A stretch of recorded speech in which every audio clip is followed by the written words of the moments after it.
She put a pot on she hair and gone.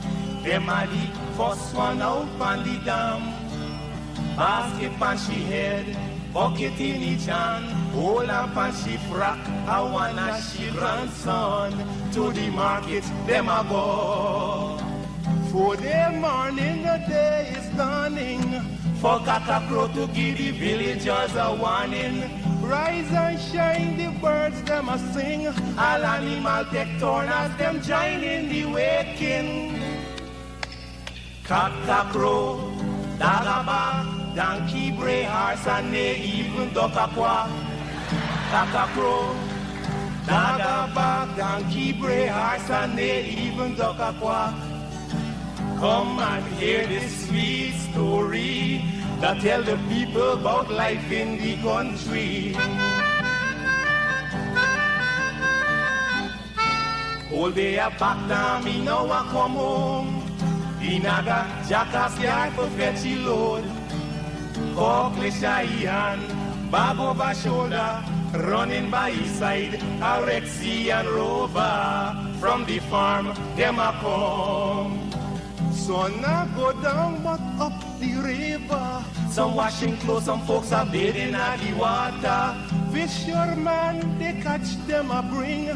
From a canoe boat, man, them start offloading.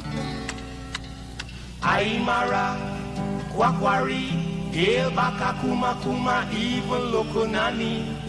Aymara, Kwakwari, Hail Baka Kuma Kuma, even Banga Mary. Listen to this sweet story that tell the people about life in the country.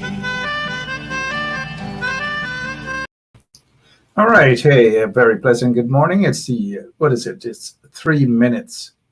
3 minutes after 11 o'clock.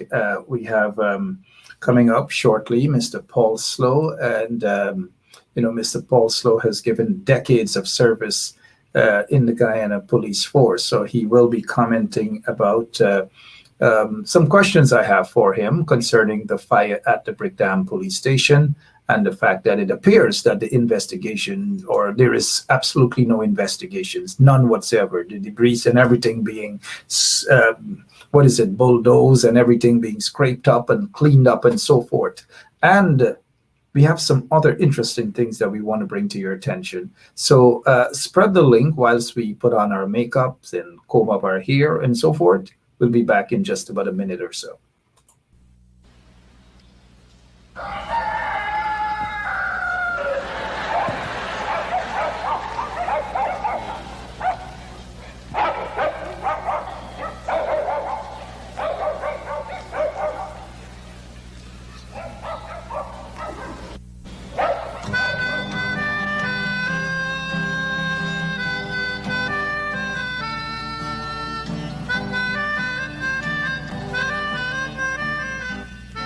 She put a pot on she hair and gone.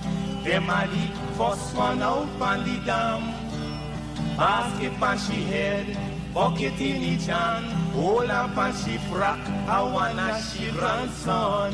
To the market, them a go. For the morning, the day is dawning. For cockcrow to give the villagers a warning. Rise and shine, the birds them a sing. All animal take turn as them join in the waking. Cockcrow, dagaba, donkey, bray, horse, and they even duck a quack. Cockcrow, dagaba, donkey, bray, horse, and they even duck a quack. Come and hear this sweet story that tell the people about life in the country. All day a back down, me now a come home. The naga jackass yard for fetchy load. Cockle shy hand, bag over shoulder, running by his side, a Rexy and Rover. From the farm, them a come. Sun a go down but up the river. Some washing clothes, some folks are bathing at the water. Fisherman, they catch them a bring. From a canoe boat, man, them start offloading. Aymara, Kwakwari, Hail Baka Kuma Kuma, even Lokonani. Aymara, Kwakwari, Hail Baka Kuma Kuma, even Banga Mary. Listen to this sweet story that tell the people about life in the country. Them children glad when the weekend come. Out in the yard, them all gather round. Some a play catcher, some making house from straw. Two who come later, a grandma or grandpa, all a sit down just a wait. Moonlight so bright, it's just the right time to listen story or to say a little nursery rhyme. Grandpa voice a echo in the night as he tell you tales, some picnic are there with fright. Oh Ligan, Mungeza, Massa Kurma Bura Nancy, even Watamuma. Oh Ligan, Mungeza, Massa Kurma Bura Nancy, even Watamuma. Yeah man, that's the true story that tell the people about life in the country, life in the country.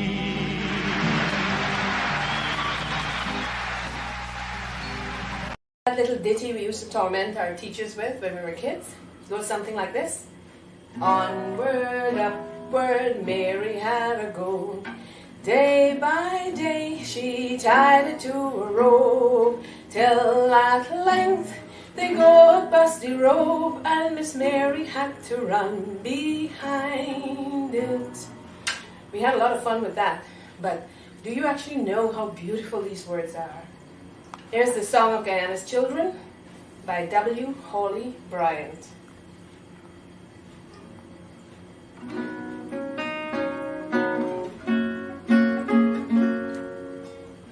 Born in the land of the mighty Roraima, land of great rivers and far-stretching sea, so like the mountains, the sea and the river, great, wide and deep in our lives would we be.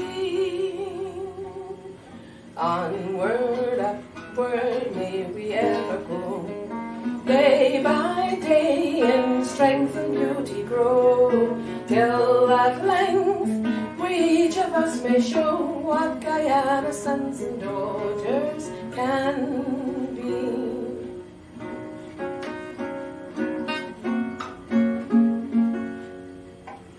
Born in the land of Kaiture's shining splendor, land of the palm tree, the croton and fern, we would possess all the virtues and graces, we all the glory of good.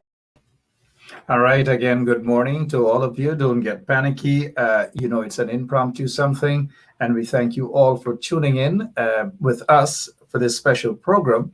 And the purpose for this special program is to keep you guys informed. We don't want people to fill your heads and your brains and your minds with propaganda. We don't. And this is why we are here at 107.1 FM, to bring you the facts, and so that you can understand specifically what is happening as it pertains to the fire at the Brickdam police station that destroyed over or close to 90 or over 90% of that police station.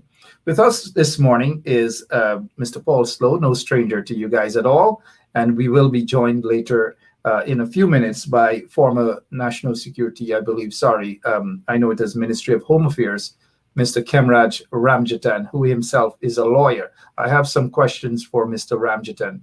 Thank you so much for sharing the link, though. Let's, our operator, and now assistant producer Lemon will ensure that we have our first guest, Mr. Paul Slowe, with us.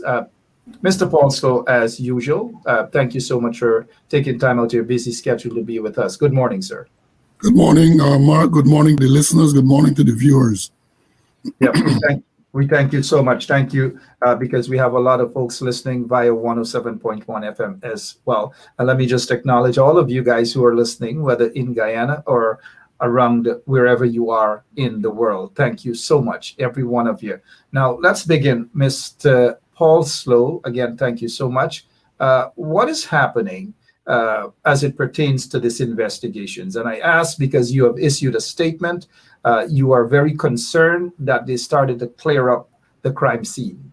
Why so fast? You were a commander, a senior police officer of the Guyana Police Force. Is that strange? Well, let me say this, Mark. I have been a commander of several police divisions, including the very Brickdam division, which in my days was A division. Now it's Division 4A. I was a commander there for up to almost 4 years. Before being a commander, I worked there as a second in command for a good period of time as well. So I'm very familiar with how investigations of that nature are supposed to be conducted. Now it's basic. It's investigation 101 for a fire scene. The first thing that you do, you cordon the area to allow for the fire service people to have unhindered access during the extinguishing of the fire. When the fire, but even before the fire has been extinguished, when it is brought under control, and you might have smothering debris and all of that, the police will maintain the security perimeter for them to continue to do their work. Now, when they are satisfied that the fire has been extinguished, then the fire service has a responsibility to investigate the nature of the fire. So the cordon is maintained, the debris is kept secured until such time that that investigation has been completed, and until such time that the fire service investigators advise the commander that they have completed their investigation. This also involves other people. The investigation, normally in my day, will involve people from the drug analyst department, and those scientific and technical people will come there to lend assistance to the fire service. But the point here is that the fire service should be in control of the investigation and the debris, and the police only takes over once they have been told that, look, that investigation is complete, and then if it's a private property, people are then told that, yes, you can now access the property. So the speed in which the debris from this Brickdam fire has been cleared is alarming. I mean, it's record breaking. I am sure that in the history of Guyana, that no fire debris, no fire scene was cleared, especially a major fire scene, was cleared so quickly. And given the fact that it was indicated that you are likely to have assistance from outside investigators, it makes it even more worrying, mind-boggling. Very, very worrying indeed, mind-boggling also. What's the purpose then of international investigators coming in to investigate this matter if there's no crime scene? Well, I really don't know. And yesterday, if you checked on my Facebook post, I put a piece of satirical, a satirical piece there, and I made the point that this reminds me of that famous song, the famous verse in the famous song by Lord Nelson. And those of you know the song, and I have it there. The part which says that when they were talking about Taylor, they were lying about Taylor, and the man said that his tailor was so good that if you show him the corner that the tailor went around, he could make him a suit. He said that if you show him the man going around a corner, he could make him a suit which fits perfect and all of that. He used to show for Shakespeare and make suit for Hamlet, and up to this day he hadn't make a mistake yet. And when King Lear responded to that, he said that his man is the best. Rolfie is his name. Cutting cloth, making suit is his game. He said, don't show him the man. My tailor is class. Just show him the corner where the fella passed and he can make a suit. So I thought I had a good laugh over it. So I said, maybe is that type of person going to come to do the investigation? They don't have to see the debris. They don't have to get all of this physical evidence. You just show them where the fire took place, and maybe they are going to be able to tell you what caused the fire and the like. So, I mean, it was said in jest, but it's a serious thing, huh? You know, thank you so much, Mr. Slowe. We are joined by the former Minister of Home Affairs, as we know it, Mr. Khemraj Ramjattan, who is on the phone with us. Mr. Ramjattan, good morning. I have Mr. Paul Slowe with me here. Are you surprised at this, the manner in which they have cleared up the Brickdam police station compound, the crime scene already? Well, I am glad that they're very efficient in clearing up. And I want to say that I hope that prior to doing that, they had put in their experts from the fire service to do their forensic analysis as best capable of them in that country. But it is rather quick, I must say. I do so not necessarily trying to create suspicions, but just to indicate that, we would have wanted a report as to whether the forensic analysis has already been conducted to diagnose what might have been the results of that, what might have caused, the fire. Mr. Ramjattan, during your term as Minister of Home Affairs, I know you guys renamed it. It was called the Ministry of Public Security. That's right. But prior to that, I have here up on the screen, it says, and this was in 2017, that Brickdam lockup expansion to finally be completed by year end. This was after 6 years of being unused. This was in 2017. What do you recall of that lockups, and what were you told by the experts? Well, we were told by the experts that we had to get steel toilets. We had to strengthen the lockup gates, that is the doors to the lockups, and also the ventilation system was not proper. There needs to be more aeration, that is air getting into the area, and all of those three defective designs were what we had to correct. And there was a parliamentary subcommittee called the Parliamentary Committee on Security that wanted evidence of the fact that indeed these are the things that were the defects of that lockups. And the Parliamentary Committee, I agreed that we should show them, Harry Gill, I think Clement Rohi, and a number of others who were members of that committee. We then went, and I think we carried photographers too, who would have seen, the good work that was done, but also the defects that were there. And so we very transparently tried to give account as to why after a number of years, even in the Clement Rohi's administration, we still had a situation where it could not be used. But of course, we got it remedied, and that commenced. As to other matters, I'll have to go back to the report, because the report was made by the clerk to that Parliamentary Security Committee, and it would be in Parliament as to why we went, what were the defects there, and so we'd have a record of it. And all those were there. I also accompanied them in that visit in Locust and Co. At Brickdam. Yes. And so we are hearing the reports, Mr. Ramjattan, about this individual who allegedly tied on a piece of wire, a sponge, and had a lighter and lit it, and then pushed this wire up next to some documents on another floor. You're a lawyer. You are also responsible for security of the country. How does that sound to you, sir? Well, that thing sounds very, very, very suspicious. I don't want to, say that it is improbable to the extent of impossible.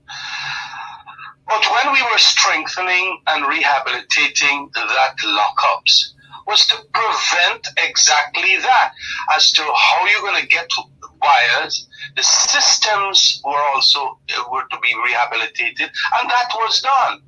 And especially after the fires that occurred under, unfortunately, my administration at the prisons. We tried as best to regularize and ensure that all these things were prevented. So I don't know, and now you really don't have where this guy could have gotten the matches to light that piece of sponge, where he could have gotten the wire long enough to go into some vent, which vent must have been outside of the cell. You can't have the vents inside of the cell. It has to be outside and far somewhere so that it will aerate that area of the lockups and so on. And so I can't picture at all what this confessor of is talking about, because I saw in the reports the police making a statement. So I am very suspicious. I know, you have to be sometimes strange things, but this is extraordinarily strange in the context of the rehabilitation work that we did and spent so much money and time on at Brickdam. I have two other questions for you, sir. I know you have another engagement, but let me get back to Mr. Paul Slowe quickly to have him involved as well. Mr. Paul Slowe, you are very familiar with the Brickdam police station. You're very familiar with the lockups as well. Does that come across as strange that a prisoner or someone being detained can have a long wire, stretch it through, tie a sponge on it? Does that come up like some sort of Nancy story? Well, to support what Khemraj just said, I find it very, very, very strange. And like Khemraj, these things, in an investigation, a proper investigation, the whole scenario as outlined by the confessor would have been more or less recreated. Let's see how this thing happened. And therefore, you're going to get a better understanding of what was said, if it's at all possible for something like that to have happened. So the whole thing sounds so fantastical. I mean, I don't know, but my familiarity with that place makes it very, very difficult for me to go along or for me to accept that statement. But even with that statement, Mr. Ramjattan, thanks, Mr. Slowe. Even with that statement, Mr. Ramjattan, this alleged confession, why would they want to clean up the crime scene, so to speak, when they have suggested, I believe Mr. Ali suggested, international help in this? Well, probably to cover up. That is the suspicion or the logical deduction to be made. Mix up all of the things and this and that, and you don't have any appropriate, what you call the system to operate on to forensically determine. And that is why you generally move it as quickly as possible. I have known of situations where, because of cover-ups, that has been done. So that could be one of the likely thing. But I want to go back to the mind-boggling thing of here, a fella who is the confessor would within 24 hours confess to the crime too. And indicate that, yes, I arranged. And did he tell anybody which outsider would have given him the sponge, which outsider would have gotten that sponge from another insider? The whole picture has to be painted properly. You do not go and just take a portion of it and say, well, the man confessed and you're done with it. You want to know, and good policemen, as I thought that we were creating and professionalizing, would then want to know the whole damn story as to who gave him the wire, who gave him the match, who gave the fella the sponge, where did he get it from if he wasn't given, and things like that. And especially when we made those cells that wouldn't have anything that would be what you call flammable or easily burnt. That is why we were looking for steel toilets and a whole host of other. The entire thing is concreted inside there, and some very thick iron gates. So the thing is improbable, and not because some little fella now come up and say, well, I'm me down the place. So yes, well, you say, well, that's crime solved. That is crazy. You got to find out as to all these other aspects from the person who's alleging, and so that it could merit a kind of authenticity about it. This kind of thing, well, we got the man now and we done. And especially when the president said that he got information that it was politically inspired. That jagabat now gone and say, oh, it's politically inspired, as if we want to put down opposition, want to put down places. So crazy, and that is why you never get to the truth. And a polarized state in Guyana will lead to all kinds of unenlightened speculation, and you never get down and zero in as to the truth. And especially if the unprofessionalism that I see steeping in to the police force now comes at hand, and you simply get some jagabats out there who are going to talk these funny things, and also other criminal suspects in there who are going to talk, yeah, I confess, I burned down the thing, and this is how I do it. And there is no connection with a deeper analysis or a deeper probe as to which ventilator he is talking about. Where could he get this wire, and how long was the wire? And nothing, apparently. All right. It doesn't ring true at all. It's not adding up. Just stay with us maybe another 2 minutes, Mr. Ramjattan. On the screen, we have the alleged person that confessed, the alleged confessor. Take a good look at him. This is not making a mockery of anybody. Take a good look at him. I try to analyze this photograph. I try to analyze the individual by just looking at his facial expression. And I have a lot to say. But Mr. Paul Slowe, your years, your decades of experience as a policeman, a police officer, confessions do come so quickly in these high-profile matters? Well, that is very strange. That is very strange, the speed with which a confession is gained. I mean, that is mind-boggling to me. I don't know of any confession that has been given so quickly. Not but let so me say quick. this to follow up on the point made by Khemraj here. You need to, in an investigation such as this, we need to remember that the lockups itself from which this man is alleged to have started this fire, it's still intact. That wasn't destroyed. So you have something that you can go on. Where did this thing, where did he put this wire and all of these things? You can go there because the Brickdam lockups, the concrete is one of the structures, one of the three structures that are still standing in the compound. So you have something to go by to corroborate or to negate what the man is saying. You can't just accept it like that. Good point, Mr. Paul Slowe. Back to Mr. Ramjattan. Under your leadership as Minister of Public Security, this Brickdam lockups, the rehabilitation works completed under your leadership. What were the report in terms of satisfactory report that this lockup is ready to go, everything is sealed off, and when you have people like me in there, political prisoners and so forth, we wouldn't escape? Well, when it was opened and started, the purpose for which it was built, yes, indeed, all of these things I understand were remedied and cleared up, and that is why it was held up for such a long time and then started being used, because all of these things were then made, we were in compliance with, and that is it. So I don't know where ventilation holes will be in cells or just outside of the cells, so that you could take a wire from inside of the cell and push them inside of the ventilator hole. And if it is a small piece of sponge, when you push it through the ventilator hole, would it land? Would it land outside? Would it land? Because ventilators are supposed to be things that will carry you outside, so that you could bring the air from inside.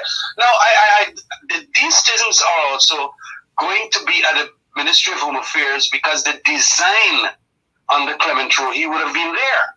It would have been there with their new public, what you call the girl, public secretary, the PS, the permanent secretary, or the permanent secretary staff member will have that design, and where the ventilation is and all of that. So they'd have to go back there and scrutinize the possibility of this fella breaching all the technical designers and so on who had created that kind of lockups to ensure that you don't have fires, you do not have anybody coming up with smart things to burn it down or cause a fire like that. And even the vents, when you try to push things that are flammable through it, they should be narrow enough to ensure that they can't even go down for purposes of causing fires to where they're dropped. Look, the thing is very, very suspicious, and I am getting very, scared as to what is happening there as part of this investigation. It is not good enough. Mr. Ramjattan, quickly before you go, because we still have a lot of questions from Mr. Paul Slowe. Isn't it strange that Mr. Irfan Ali and some of his colleagues are saying that let it be an independent investigations, let us not jump to conclusions, but yet he, according to what I'm hearing, has jumped to conclusion to say that this might be or this is politically motivated without any evidence leading in that direction. How irresponsible is that? Well, the capacity of that guy, I have great uncertainty about. So I can't say much more about that. He will jump to conclusions all over the place.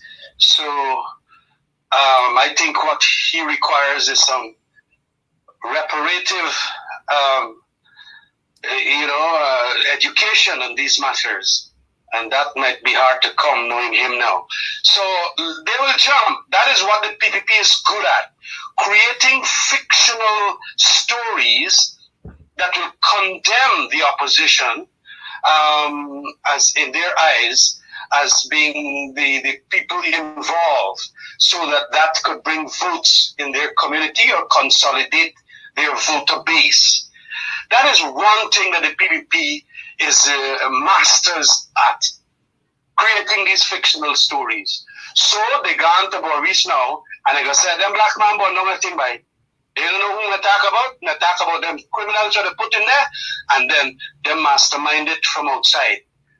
And a lot of East Indians are going to believe that bullshit, and that is what is happening to that country. So there it is. You got a president who now jumped to the conclusion it was inspired by opposition people, and the opposition find some wire and give this guy and a piece sponge, and must get some gasoline, and how to get it, and so on. But these are the creations of fictions that the PPP is good at, and that is what jumps out at them very quickly. And so they will pass the blame, create scapegoats and all of that, rather than try to better the system with some truths coming out as to what really happened. Quickly, final question for you, Mr. Ramjattan. A major setback in terms of the cases. I heard, I think the commander of A Division, Mr. McBean, has said that those files have not been saved. They're not digitized. So in other words, what happens to all of those cases? And I'm sure hundreds of cases now. Evidence gone, files gone. What happens? Well, that creates a tremendous difficulty. And sometimes it is then impossible to recreate and reconstruct files. You can go back if you can recall the names of the witnesses and their addresses and all of that, and especially that could be done via the police investigating rank that would normally have done the investigation, and then they'll take back statements, take back this and that. But let's say if it's exhibits, let's say if it was a cocaine or a gun and everything burned up and so on now, it's very difficult to go now to prove beyond a reasonable doubt inside a court of law. And so you can have that kind being fraud cases if you have the original documents that can prove the fraud, all burned out now. So the case is going to be impossible. And I don't know how many cases there were, but it is obviously quite many, because Brickdam police station was the headquarters for a lot of these matters in Georgetown, as far as I know. So all you can consider gone to ashes. Gone to ashes indeed. Before we go, in case before we allow you to go, sir, in the event that I haven't asked you a question that you feel is something that's important you want our listeners to know, go right ahead before you go, sir. Look, I want our listeners to be very skeptical now of whatever the police is going to come out with, and also that government of Ghana. I am very, very ashamed to say this, because I really felt that we are going to go on and evolve into a real top-class police force with the British security reforms, the American support, and the Canadian support. But what we see going on there now, and in view of the fact that the motivation of the PPP is that they don't like the Ghana police force and the professional men that are in there, and that is why they want to create regional security forces. It is basically to dismantle and demoralize what we have in existence rather than to build on it to make it great, and so that they will have their own presidential guard system via the regional security forces and so on. They do not want to, improve the quality of service from the Ghana police force. And so all of these kinds of things will demoralize. And they will have their agents inside of that police force that are going to continue the demoralization, and that is going to be to the detriment of Ghana. So right now, viewers, think in terms like that. The greater demoralization of the police force and the dismantling of that institution. Another institution is hereby being dismantled. That is a guardrail of democracy, a professional police force. But we are not getting that. As a matter of fact, just like they did prior to 2015, where they wanted all kinds of crap to happen, and then the trouble started. So many deaths happened on the streets. You couldn't get people to even investigate them, and so on. We are coming back to that time. And so whatever is said, let us be taken with some amount of skepticism, question it, probe it, and then you can come to your conclusions. Thank you very much. Thank you. Bye-bye. Former Minister of Public Security, Mr. Khemraj Ramjattan there for you guys. And we are still here with the former senior police officer, I believe Deputy Commissioner of Police, Mr. Paul Slowe is with us. You just heard there from a lawyer, a politician who is basically saying that folks must be able to have a great deal of skepticism in what is coming out from the police force. How do you feel, or how did you feel when you were a senior police officer to hear politicians and people in general not having trust in the police force? Mark, first, let me make a correction. I retired as an assistant commissioner. Assistant commissioner. Right. So even though I was performing the functions of deputy commissioner, I never held out, as some of those people are now doing, that I was a deputy commissioner. I was never promoted to that rank, and I proudly served as an assistant commissioner. But let me tell you, not only when I was a policeman, but even now, when you hear these comments and you see the behavior of what is going on, you are, sorry, excuse me, you're embarrassed, you're ashamed. I made a statement, and you can go back and look at it when I retired in 2010. I made a statement which is on record, and for which I was, there were lots of criticism from certain politicians at the time, and perhaps some senior members of the force, that when you hear certain things, I am ashamed to be associated with at the time, to be associated with the police. And that is, so even now, that when you hear certain things, you feel ashamed to tell people that you are associated with that organization, because it looks now and behaves nothing like the police force that I served in for all those years. People will say that, yes, the police were always bad, they had corrupt people. Yeah, they had, but when you look at the scale now, it dwarfs what was going on in the past, and that is the reality. That is the reality indeed. Sorry about that. We had a slight technical problem at our end. When we look back, we're now seeing photograph of the suspect, and we got this from one of those Facebook pages, I believe. Our operator saying Guyana Truth and Facts. So credit to Guyana Truth and Facts for this. This suspect, The police, they're saying that he's known to them.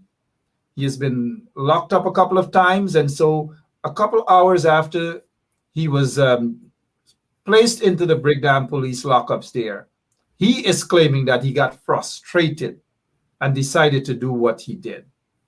Again, over to you as a former senior police officer. Well, that makes it even more worrying and even more unbelievable, because if you're saying that this man is an old lad, as we would say, then one would not think he would become frustrated after a few hours in the lockups.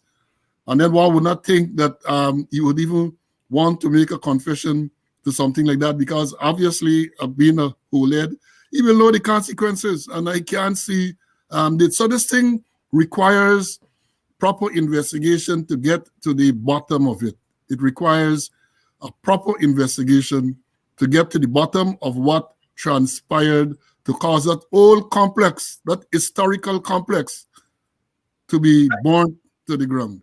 And you know, even as we speak, we have some of our own investigators at 107.1 FM. They are on the ground and they are all over Princess Street to look for this address that this guy, this suspect, this alleged confessor, they're looking for the address. They're looking. They are looking. They are still looking. And the photographs are coming in because Mr. Paulson, they're looking for the address that this guy gave. And now the question is Clarence Green his real name? That's the other, as you know, and I know as a half-baked police officer, having spent time there at Brickdam and Cam Street, I know there, like for example, I know a couple of people, and I don't snitch on the brothers them there. So if some of them are watching, I don't snitch. I know policemen like you want people to cooperate, but sometimes it does. Most times it doesn't happen. But I have seen prisoners come into prison. The first time they come with a name, let us say Paul Jacobs. The next time they come with another name, Mark Hakub, or whatever. So each time they come with a different name. Now the question is, right, and I want our listeners to understand that this man's name might very well not be Clarence Green. To me, that sounds like a make-up name too. Clarence, what's your name? Clarence Green. And then there are police officers who would say, by the last time you come in here, you didn't come here as another name. Have you dealt with situations like this, sir? Well, let me say this. There was, I'm trying to remember his name. There was a policeman who got injured during the crime spree in Crow Street. He was shot in his head. He survived. And he was a detective at Brickdam. He was very good at sniffing out these people, even though he was visually impaired. He recognized I know him. He has a Dutch name. Yeah, Brush. You bet.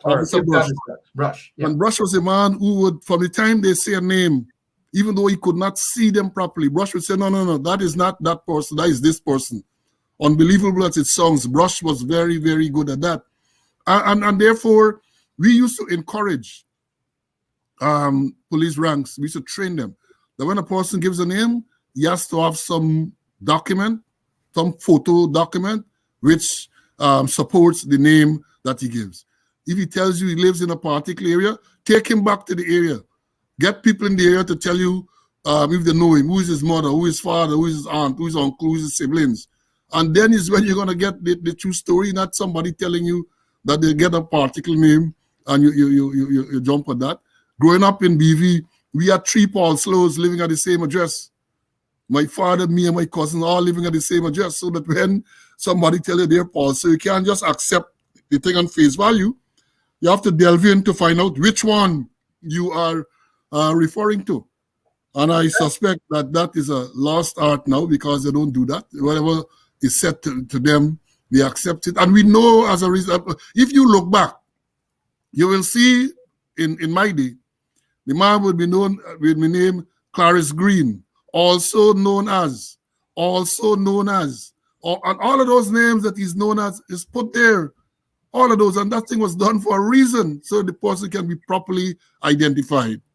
And the funny thing is, though, if he is a regular guest of the police, this is another interesting thing, Mr. Slowe. This guy doesn't have an alias. They don't. They just put Clarence. Clarence. What is it? Clarence Green. It's not like also known as Egghead or also known as Bat Ears. You know some of the nicknames some of these guys would have. And you don't have to be a prisoner to be locked up to have a nickname. We all have nicknames. I know you probably had a nickname growing up, right? No, Mark, no, never stop. You see, something about nicknames I could tell you, you have to, if you're given a name, you have to either like it, and then it's stuck, or if you detest it, and the people realize that it would irritate you, then that stuck as well. So I was fortunate that no nickname ever stuck with me. You look like the type, Mr. Slowe, that wouldn't accept any nicknames. Unlike me, I have to accept about 10. My skin is thicker than that. So whoever they give you, just brush it off. Or when they recognize that it's not going to get to you sometimes, they move on. All right. What we're hearing now, too, is the possibility that the address may not exist because Princess Street, I'm being told that they don't have any 2292, any address on Princess Street. And this is according to the police report. There's no 2292. Princess Street ends, I believe, based on information, at 94, lot 94. So did the police, before they issue that statement, go to ensure that there is lot 2292, go to ensure that, as you have said, that this guy, he says his name is Clarence Green, that yes, Clarence Green lives there. Who does he live there with? His grandmother, his uncle, his mother, his father, his stepmother, whoever. Who does it? Does this place exist? According to what I'm hearing, it doesn't appear that the police did that sort of work. Well, they take things at face value, because the same thing I've said in respect to the story that he told. You have to take him back for him to basically reconstruct what transpired. That is what is gonna let you know whether the man is telling you the truth, and there's assuming that he did give such a statement, and then you will take it from there. So that if you accept what he has said and you decide, hey, case open and close, then you're not likely to pursue anything further. But if you follow up on that statement and recognize that what he's saying could not have happened, then you're going to continue your diligent probe. Let me just let our listeners know that we are in no way trying to create any sort of diversion or whatever. We're just laying out the facts and the possibility. We don't want you guys to be brainwashed. In fact, we don't want to be brainwashed. We don't want to suck up any propaganda coming from those individuals. Like, for example, Mr. Irfan Ali has already said, according to information, that this is a politically motivated something. I don't know where he got that from, but that is very dangerous. If, in fact, people want to say that it's politically motivated, it will all of the evidence will be pointing in the direction of the PPP. All of the direction. The evidence. But we are not doing that here on 107.1. We are laying the facts out and the possibility of what may have happened. That is all we are laying out. We are not saying that the PPP is responsible for this. We are not saying that PPP operatives may want that prime piece of land for hotels or whatever other stuff. We are not saying that. We are not saying that the PPP may have been the ones who actually sent people there to burn it down. We are not saying that. And we are not going to say that here. But it is irresponsible of Mr. Irfan Ali to say publicly that this thing may be politically motivated, unless he has the evidence and he's saying that the political motivation is coming from Rob Street. How dangerous is that in midst of this so-called investigations? Well, from my part, I am not. Let me make it clear that all I'm saying, that given what the police are saying, the onus is on the police to make sure that they can convince a skeptical public, including me, that this is what actually transpired. And by just issuing statements, I saw there was a release this morning again, they just created more skepticism because the story sounds far-fetched. And therefore, if the story is far-fetched, the onus is on the police to make sure that, and I know in many cases you might want to withhold certain things because the revelation of certain things might interfere or jeopardize the investigation. We understand that. But if you're going to withhold stuff, then you have to withhold these things that are so fantastical, these things that are going to immediately raise skepticism and perhaps just indicate that you're doing an investigation and you're not in a position to make any revelations at this time. But when you reveal a statement which seems to suggest that, look, this case has been investigated and this is definitively what happened, you're fueling all sort of conspiracy and all type of skepticism. Some warning. I mean, they don't listen to the message many times. They look to see who's the messenger, and the messenger is Paul Slowe in this case, so they might just suck their teeth and forget about it. But I'm saying that they have a responsibility to make sure that a proper statement or a proper sequence of events is revealed without compromising the investigation. Absolutely, they should do that, Mr. Paul Slowe. In light of this confession, I know a lot of other cases where folks were alleged to have confessed to crimes. We later found out that there was actually no confession. We also found out that they were actually forced into making a confession, and by way of alleged torture. We know of one case, Mr. Shaka Blair, who was tortured. The court found that he was tortured. In fact, the High Court, by the late Chief Justice Ian Chang, who found, based on evidence, that Mr. Shaka Chase was actually tortured, and to give a confession statement that he had murdered a policeman when in fact he was not the culprit. The method that ought to be used, the proper method or methods that ought to be used when getting a confession statement should be what? Well, let me say this. Again, I say that I am pro-police, despite what I'm just trying to be practical and try to be honest. Sure. Many statements are thrown out because of coercion, because of that type of thing. But I also know of statements which are thrown out that were actually made. But you see, with confession statements, they have to comply with the judge's rules. And if they do not comply with the judge's rules, those statements are not going to be accepted as evidence in court. This morning, I wrote a piece which I put on social media, and I pointed out a case back in the 70s on the east coast of Demerara, where there was a felony murder. And the suspects, I think there were 3 or 4 of them, having been caught, they all gave confession statements. They confessed to the murder. And in the High Court, those confession statements were thrown out as not being free and voluntary. Now, despite the fact that that case was thrown out, all of the accused were found guilty, and all of them faced the gallows. I say that to say that you don't just close a case because you have a confession. You have to have supporting evidence. Now, in this matter that I refer to, if there was no supporting evidence, they would not have been convicted and they would not have faced the gallows. So to say that you have a confession statement and that's it, I even went on to speak about the witnesses. You're saying that you have 2 witnesses. Who is to say that down the road you hear that they retract and they never said so, and that is not what happened? So these things, you have to treat them very, very carefully. Confession statement, witness statements, you have to be very careful, and you have to not just accept what is said. Well, in confession statements, you're not allowed to ask questions and all of that. The person says what he has to say, and you're supposed to take it down. But in terms of witness statements, you have to ask questions to make sure that what they're telling you can stand scrutiny. So I don't know where we are going with this. But I know in a case like this, with only a confession statement, no scientific, no other type of evidence, it will be extremely difficult to bring any type of successful prosecution. I know that. All right.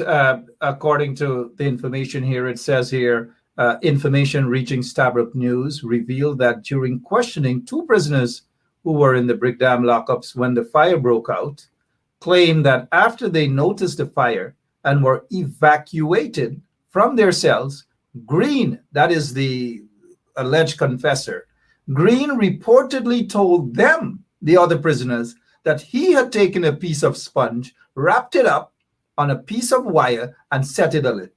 Now, doesn't that come across as, again, a bit strange that this alleged confessor is going to confide in fellow prisoners, that this is what he did in detail? Perhaps prisoners that he didn't even know, because according to the report, he only went in there the very morning, the very Saturday morning. So he confesses to them. And remember, this is a man who has had several brushes with the law. So, I mean, the thing, again, all of these things make it even more important for the police to try to convince the public, a very skeptical public, growing more skeptical by the hour, as to what, give us some proper story. As you would say, don't bring no Jim Carp, bring Ramgoat story to people, they will see through it.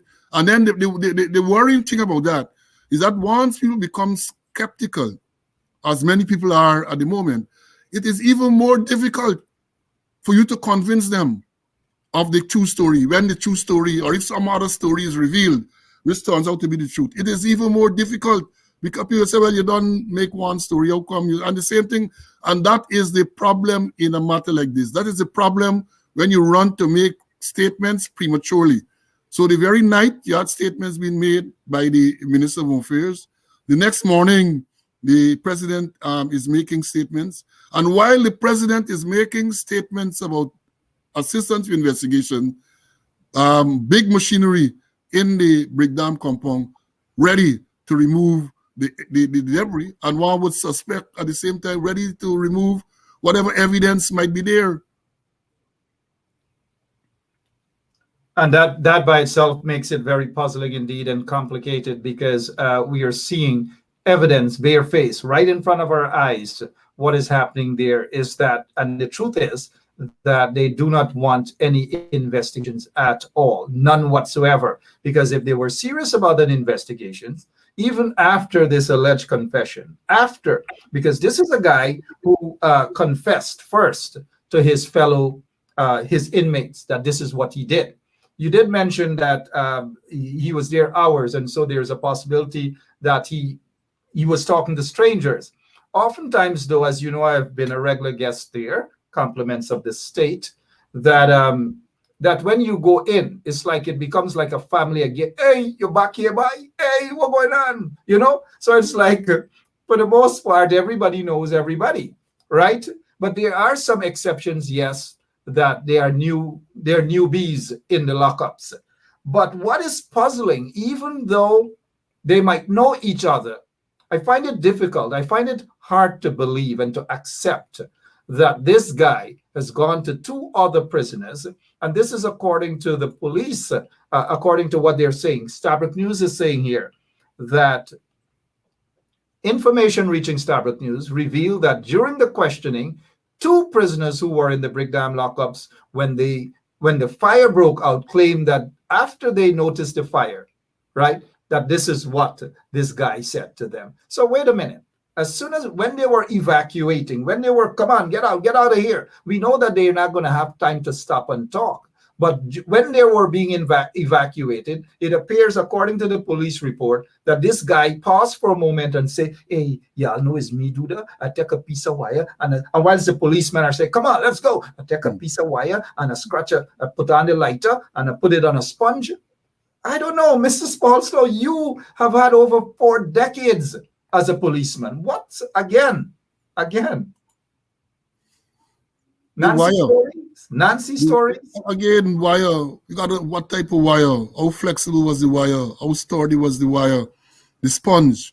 I saw a release a few hours ago from the police saying that the other part of the sponge was recovered and some large piece was removed. Again, that brings a lot of questions. So if it's a large piece, they're suggesting that this man took off a big piece of sponge, tie it on a wire. So how then it passed through this vent? What is the size of the vent? Let's take a look at the vent, Mr. Paul Slowe. Look at all the wires there, right? Well, that might have been that. We don't know how recent that picture is, but that gives you an idea. So the police, look at the statement that they made this morning. They are suggesting that it was a big piece of sponge this man took. Now, I guess they're trying to tell you that a big piece of sponge can cause a large fire, which resulted in this. But then that flies in the face of what you just showed. You just showed there, because you showed a vent with some very narrow openings, iron bars. So then, based on what I've seen there, perhaps 4x4 or something like that, those square pieces. So how this big piece of sponge with fire in it, look, they have to really try and do something better. And I am conscious of the fact that many of the people who are writing these releases don't have a clue as to how policing is done. I am sure they would have just sat down there and come up with something, because the first thing any proper a police officer or people doing would have gone back there to see the same thing they're saying, this big piece of sponge, to see whether it could have in fact passed through whatever opening is there. All of those things are necessary. That is how investigations are done. All of those things are necessary. Khemraj mentioned drawings of the current cell block. One, with the fact that the other part of the building is destroyed, you want to get the blueprint. The blueprint ought to give you an idea as to where these vents are, how close they are to other parts of the building, and I'll give you an idea as to whether this story is true. What I know, when I used to be there, I know there were improvements and the thing was upgraded. But from the building that houses the commander, I had an office as a 2IC to the extreme north of that building. So after my office, the wall there, outside there was the big opening where they had water tanks and all of that. And then before you came to the southern wall of the Brickdam lockup. So there was a big space. So people need to look at these things and try to reconstruct exactly what may have taken place. Unless that has happened, a lot of people are going to remain skeptical, and justifiably so. Skeptical and justifiably so. Some folks are indicating to me that they may be having some problems with their Facebook connection. But for those of you who are listening to us via 107.1 FM, Mr. Paul Slowe, no stranger, absolutely no stranger to you guys at all. We're talking about this alleged confession and the fire at the Brickdam police station. We are not pointing fingers in any direction. We are not saying that it's politically motivated. We don't know, but we're just giving you our opinions on what we think may have transpired, and particularly in the area of this confession, this alleged confession, and the fact that there is no longer a crime scene, that they brushed up, they cleaned up everything. Under any normal circumstances, that those are sufficient for us to put up some red flags or some question marks over that. Again, let me remind you guys that we're not seeing. We are looking for the address. We are still looking for the address. Our folks are on the ground as we speak. They are looking for the address. Look at. They're looking for 2292. They can't find 2292 where this suspect supposedly lives. Now, Mark, I guess from the police in me, perhaps you'll hear at some subsequent time that there was a typographical in the address. So even though they released 2292, you might say, well, they really mean 292. But there's no 292 either. There's no 292. Our investigators on the ground have already gone to 292, looking for 292. But Princess Street, according to what I'm told, and I'm subject to be corrected, it goes up to 94. So maybe they can say that they meant 92. But even when we go to 92, this guy doesn't live there. So we are ahead of the game in terms of the police. We are ahead of them. Well, but again, let me put on my police cap. I don't think that the police has released a photograph of this gentleman, Green. Based on what people are saying, this photograph being displayed might have been snapped from some social media entity. So perhaps it's a fake photograph. All of these things, when you're investigating, all of these things you have to consider and looking. That is my training. So I don't take anything at face value. I respect the fact that you did say that, but this photograph, you are correct, Mr. Paul Slowe. It didn't come directly from the police force, and I should have mentioned, but in fact I did say that. You did mention, yes, you did mention. We took it down, but assuming that this is not the guy, I will have to be doing a lot of apologizing on behalf of myself and the radio station and that website, assuming that this is not the guy. Poor guy. But this looks like a mock shot, though. If you look at the background and everything, it does look like a mock shot. But we are still awaiting word from the police as to whether this is the right guy or not. We are still awaiting word from the police as to whether 2292 is the exact address.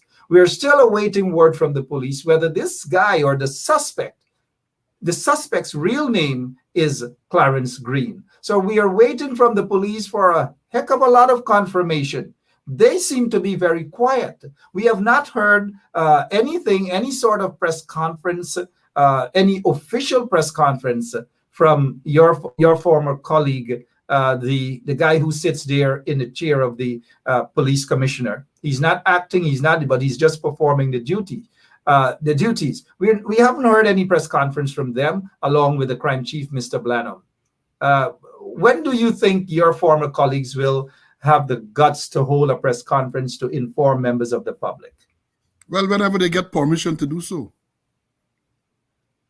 And I repeat, whenever they get permission to do so. So that is the way the thing works now. Because you would have seen, I saw Saturday night, the minister, well, I don't know if it's a press conference, because when I looked at the cameras in the room, that there you had the minister, and the minister complimented several of his colleagues, ministers, for being there. I saw the chief of staff there. I saw, well, it's a whole set of people I saw there. I don't know what the purpose of them being there. What was the purpose of them being there? So I guess that is the official release and what is taking place. But let me say this before I think. Now, going back to the removal of the debris. And somebody remarked about Peter Principle in operation. And something like this, I do not think that the police or the fire service would have initiated the removal of the debris. I believe some politician would have told them to get the place cleared, because let me understand, you got two excavators and you have all of those things in the compound. Police and the fire service, and even they do not have that type of resources. So it took some effort to mobilize those pieces of equipment in the compound to get dump truck to remove the debris and all of that.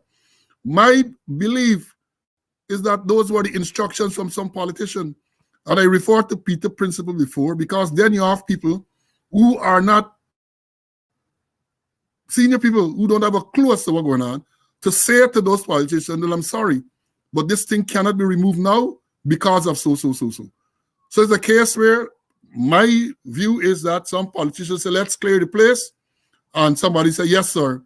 And they started to clear it immediately without consideration for the repercussions such early and indecent haste can cause.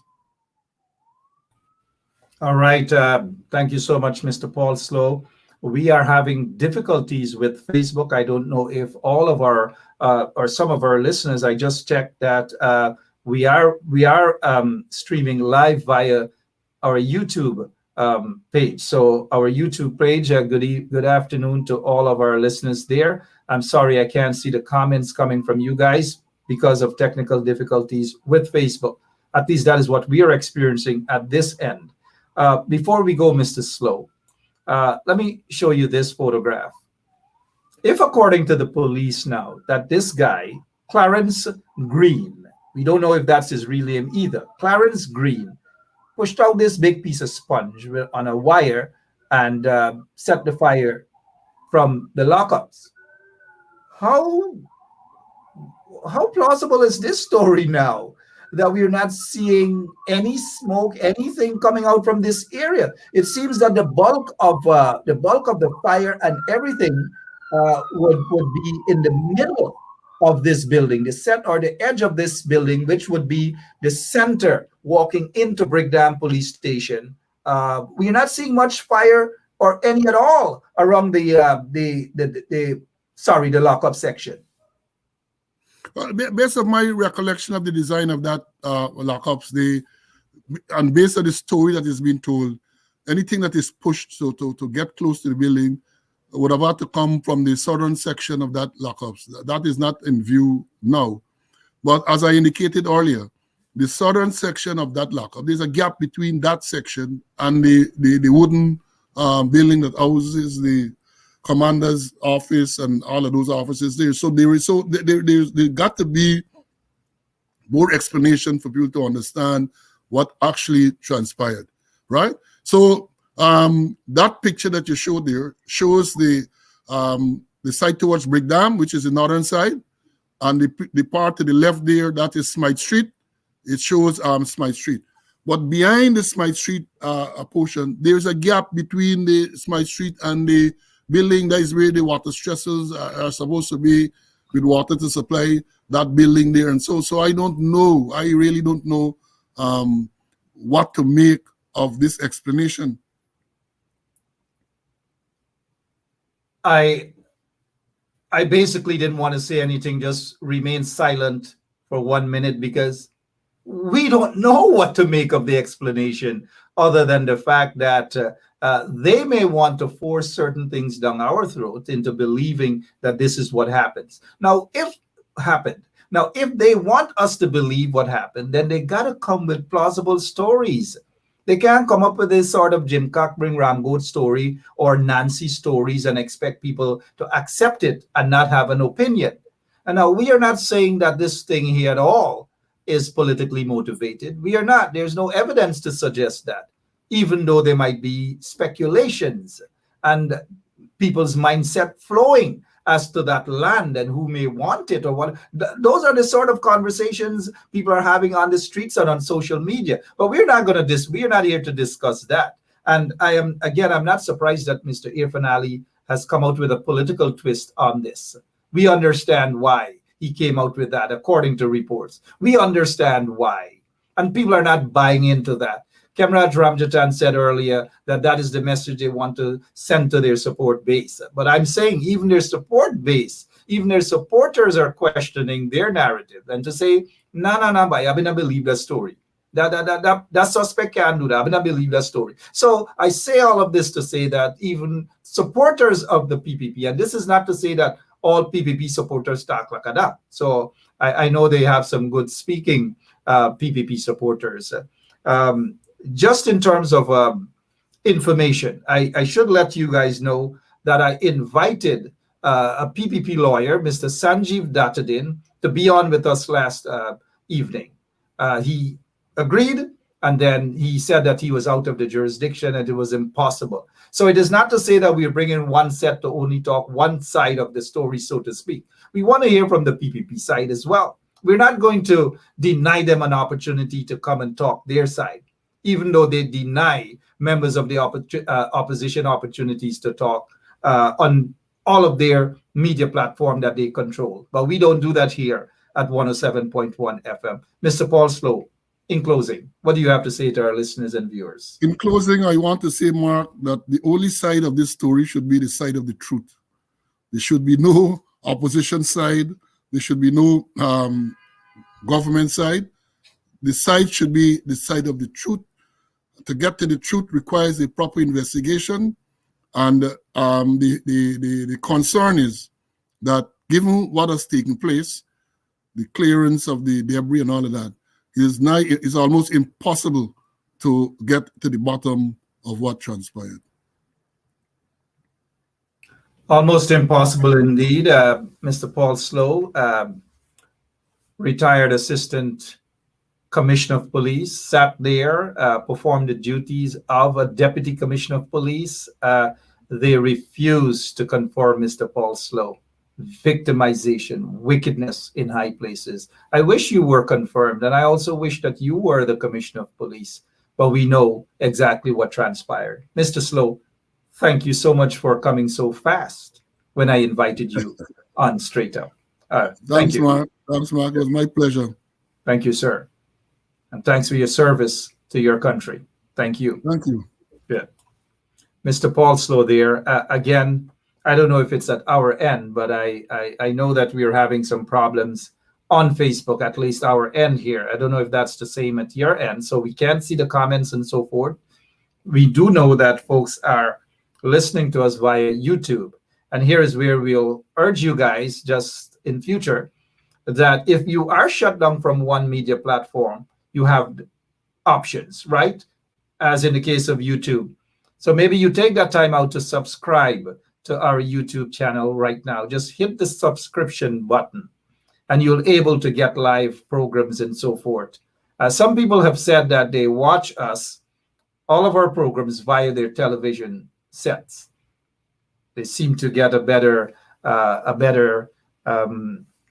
or they seem to enjoy it better when they do it that way. So we're glad. So hit the subscription button, not just hit it, send it to other folks so that they can also hit that subscription button.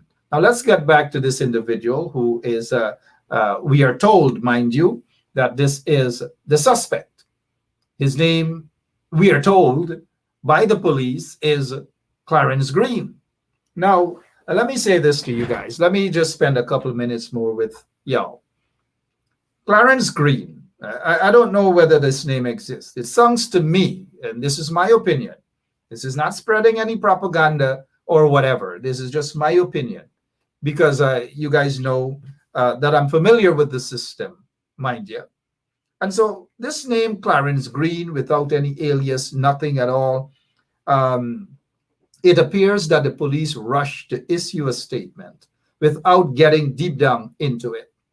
So it may turn out that this guy has other names other than Clarence Green, right? He gave his name as Clarence Green. What has not been confirmed as yet is whether 2292 and all of these things coming from the police press release as his address 2292. We have been looking, our investigators on the ground, they have been looking, they have been searching for 2292. They are looking all over on Princess Street. I've asked them not to stop looking. Keep on looking for 2292 Princess Street.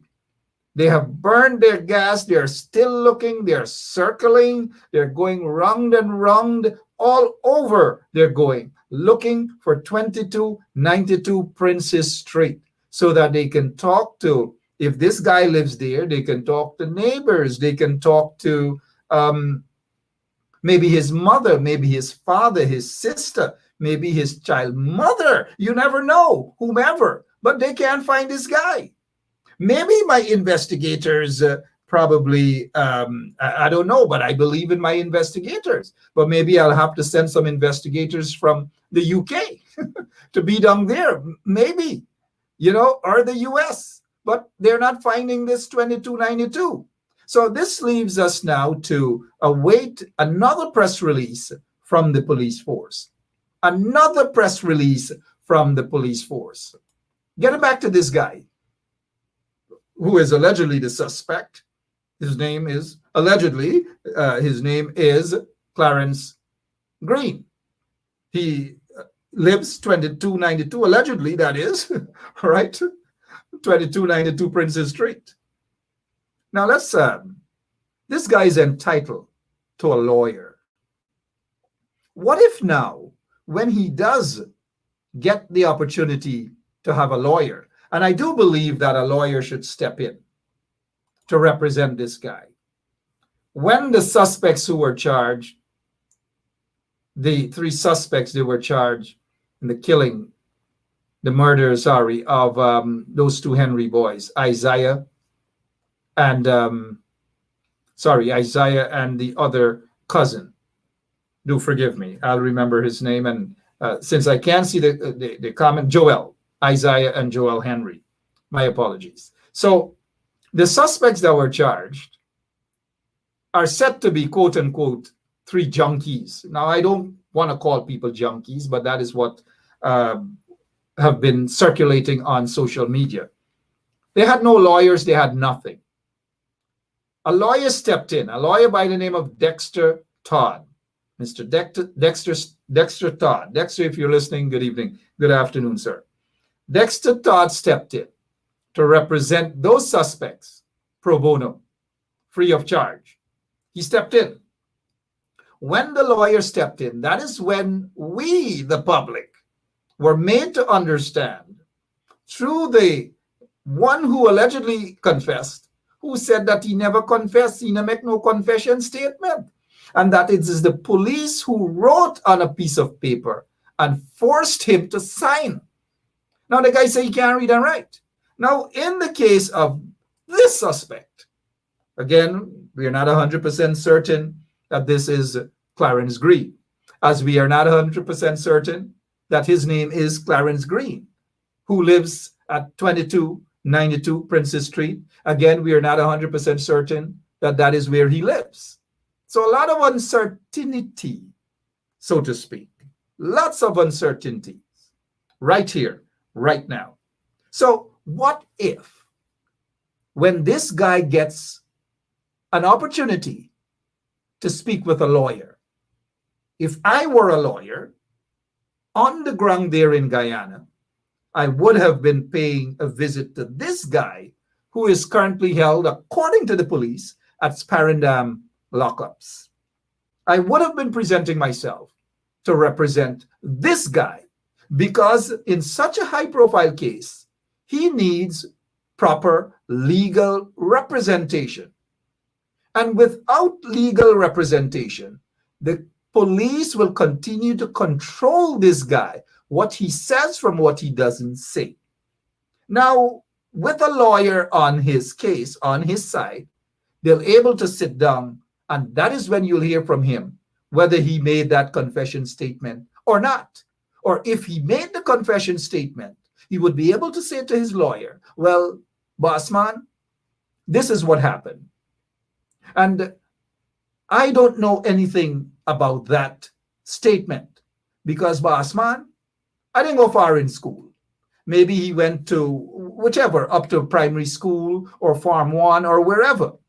And this is not to say that because he didn't go far in school that he can't read and write, because they have some people who go very far in school, I-flat, etc., university, and could hardly speak or pronounce words.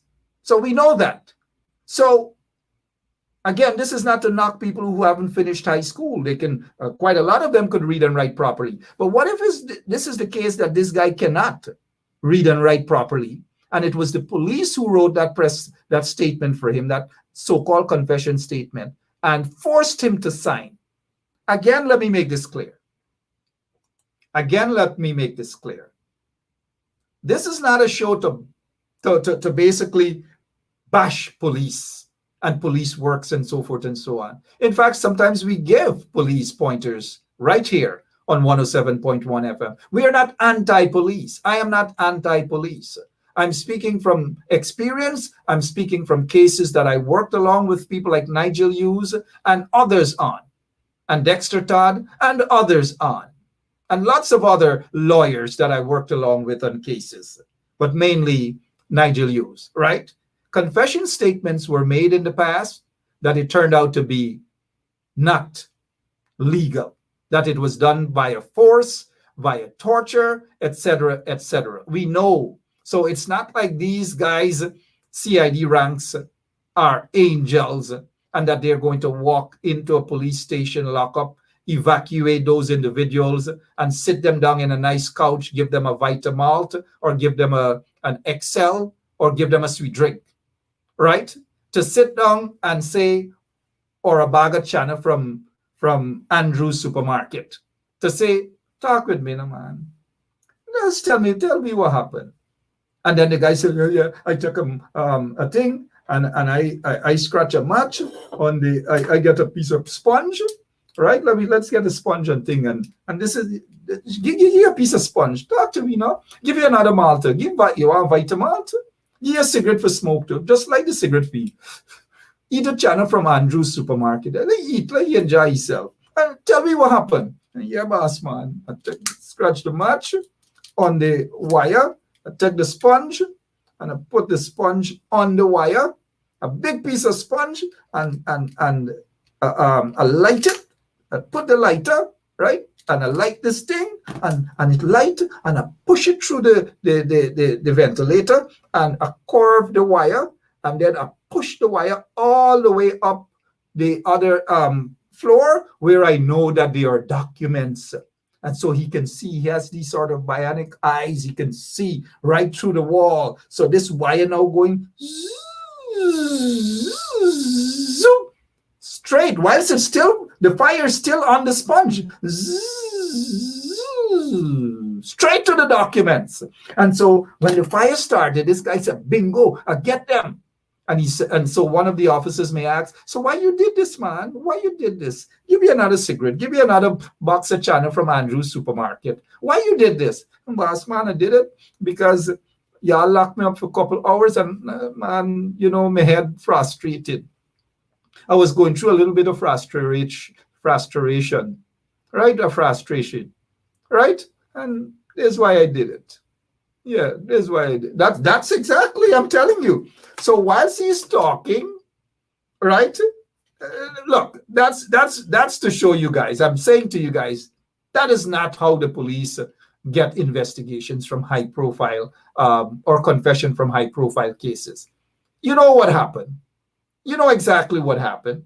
And I could put my head on the block that this guy will come out and say that he was tortured, that he squeezed his testicles. If he has one or two, they squeezed it. They threatened to throw him overboard. They threatened to inject him with COVID-19 or something. And so he became afraid. He's afraid. And so he just signed the paper that they gave to him. I can put my head on the block that is exactly what happened. And now, let's go on this here before they're saying, the police that, they're saying that Green, they said, then allegedly pushed it through a ventilation hole to a section of the station which contained some documents. Now, I don't, man, how this guy knew that there were documents there, right there, that he can push that wire, put the sponge, light it, and push it right there where the documents were kept. Something is very, very fishy about this entire fire at the Brickdam police station. Extremely fishy. I can't buy it. I can't accept it. It is not plausible. And the fact that they started to clean up the crime scene almost immediately after says a lot. And we cannot accept, we cannot buy that as a plausible report coming out of the Guyana police force. We cannot accept that. Come better. The other thing is, if in fact Mr. Irfan Ali did say that it is politically motivated without any evidence, well, then maybe Mr. Irfan Ali knows something about that fire being politically motivated. And maybe he just doesn't want to say, but he just decided to put the blame on the coalition. If he did that, it is reckless, it is irresponsible, it is immature, but coming from Irfan Ali, what do we expect? But if we were to talk about political motivations and so forth and so on, lots of speculations I'm reading on social media about the land. It's being primed. It's a prime land for hotel, for casino, for all these different things. We are hearing these things. But I'm not saying it here. I'm not saying that that is the motivation for the fire, because I don't have the evidence. And if that indeed is the motivation for the fire, well, then Mr. Irfan Ali and his political cohorts would have a lot to answer. But maybe he wants to divert attention, hence his reason for allegedly saying that it is politically motivated and wanting to blame the coalition for that. Now, the coalition guys are quite capable, I think, to defend themselves. I'm not here to defend them. We have a capable leader of the opposition. We have lawyers in the coalition that can come out. And we also have the shadow minister of Home Affairs. She has been on my show sometime over the weekend. Was it last night or the night before? I'm getting old, guys. But they are quite capable of defending themselves. But you know, and I know, that we are not going to accept the propaganda coming from the police force. And neither are we going to accept the propaganda coming from the PPP. It is all a bunch of propaganda. I will be on later this evening, 9 o'clock, unless something else pops up and you would see my face before 9 o'clock. But for now, thank you for tuning in. And for those of you who have had some problems via your Facebook page, I'm sorry. There's nothing more I could have done, not even with prayers. God bless you all.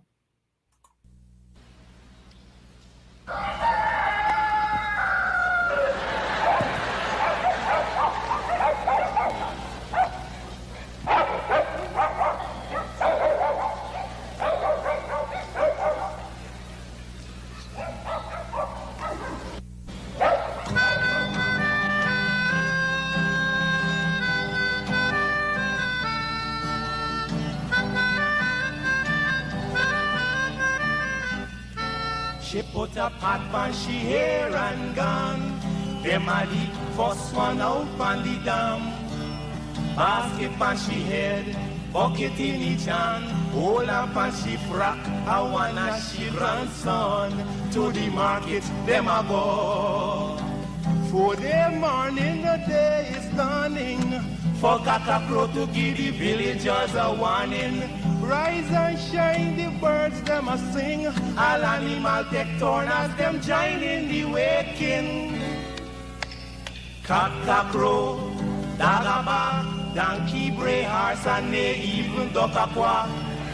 Cockcrow, dagaba, donkey, bray, horse, and they even duck a quack. Come and hear this sweet story that tell the people about life in the country. All day a back down, me now a come home. Inaga, jackass yard for fetch a load. Cockle Cheyenne, bag over shoulder, running by his side, a Rexy and Rover. From the farm, them a come. Sun a go down but up the river. Some washing clothes, some folks are bathing at the water. Fisherman, they catch them a bring. From a canoe boat, man, them start offloading. Aymara, Kwakwari, Hail Baka Kuma Kuma, even Lokonani. Aymara, Kwakwari, Hail Baka Kuma Kuma, even Bangameri. Listen to this sweet story that tell the people about life in the country. Them children glad when the weekend come. Out in the yard, them all gather round. Some a play catcher, some making house from straw. Two who come later, a grandma or grandpa. All a sit down just a wait. Moonlight so bright, it's just the right time to listen story or to say a little nursery rhyme. Grandpa voice a echo in the night as he tell you tales, some picnic are there with fright. Oh, Ligan, Mungeza, Massa Kurma, Bura, Nancy, even Watamuma. Oh, Ligan, Moon gazer, Massa Kurman, Bora Nancy, even Watamuma. Yeah, man, that's the true story that tell the people about life in the country, life in the country.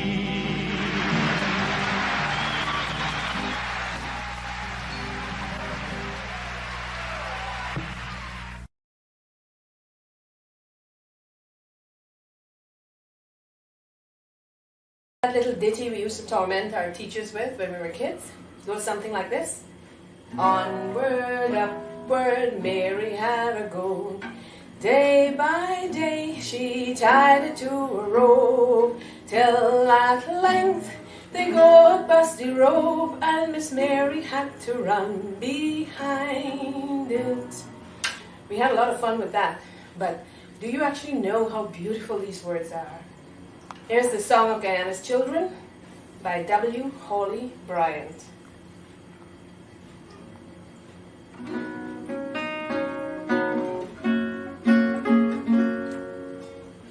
Born in the land of the mighty Roraima, land of great rivers and far-stretching sea, so like the mountains, the sea, and the river, great, wide, and deep in our lives would we be.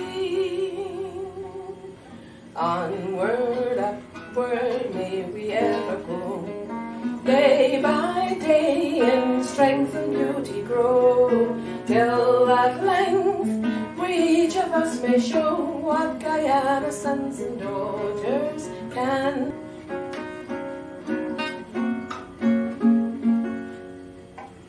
Born in the land of Kaijur, shining splendor, land of the palm tree, the croton and fern, we would possess all the virtues and graces, we all the glory of goodness would learn. Onward, upward, may we ever go, day by day in strength and beauty grow, till at length we each of us may show what Guyana sons and daughters can be.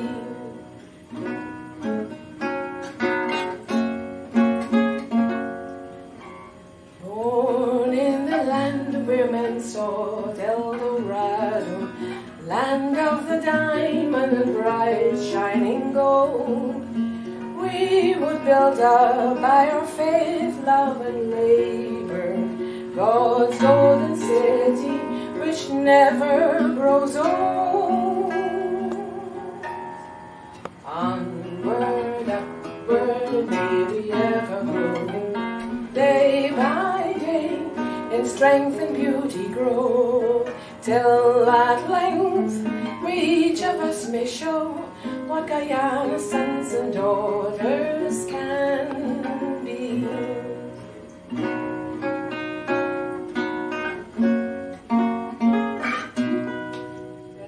Happy Independence Day, Guyana!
It's hard, it's hard, it's hard to be at peace with the ones who are so discard. It's hard, it's hard, it's hard. Them have a knife in your back and them smile it so broad. Help me to deal with the ones them who said them love me when them really don't. Help me to deal with the fans them kill me flesh when the crowd a shout.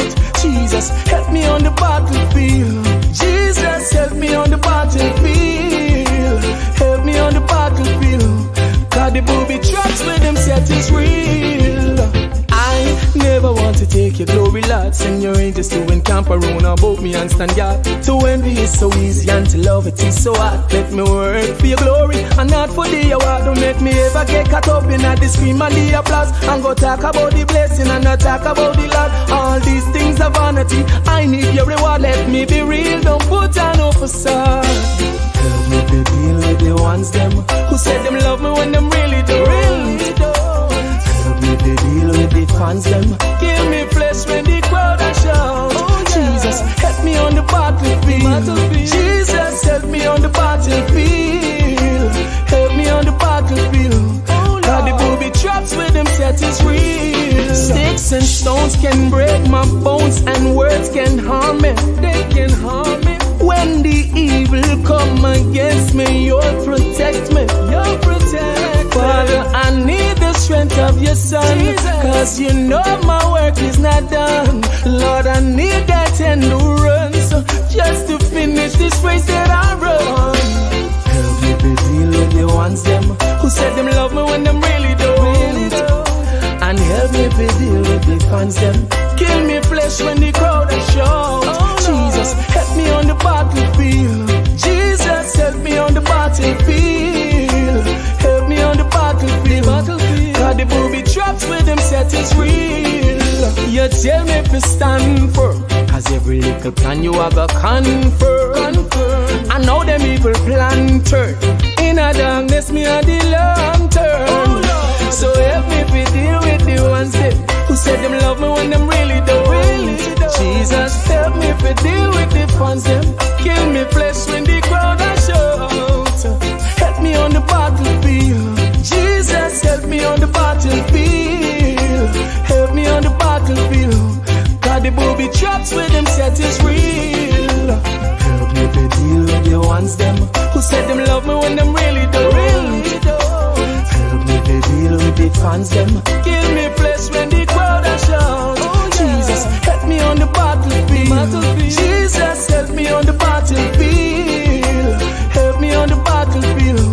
Cause the booby traps with them set is real. Help me to deal with the ones them who said them love me when them really don't. Help me to deal with the fans them kill me flesh when the crowd a shout. Jesus, help me on the battlefield. Jesus, help me on the battlefield. Help me on the battlefield. Cause the booby traps with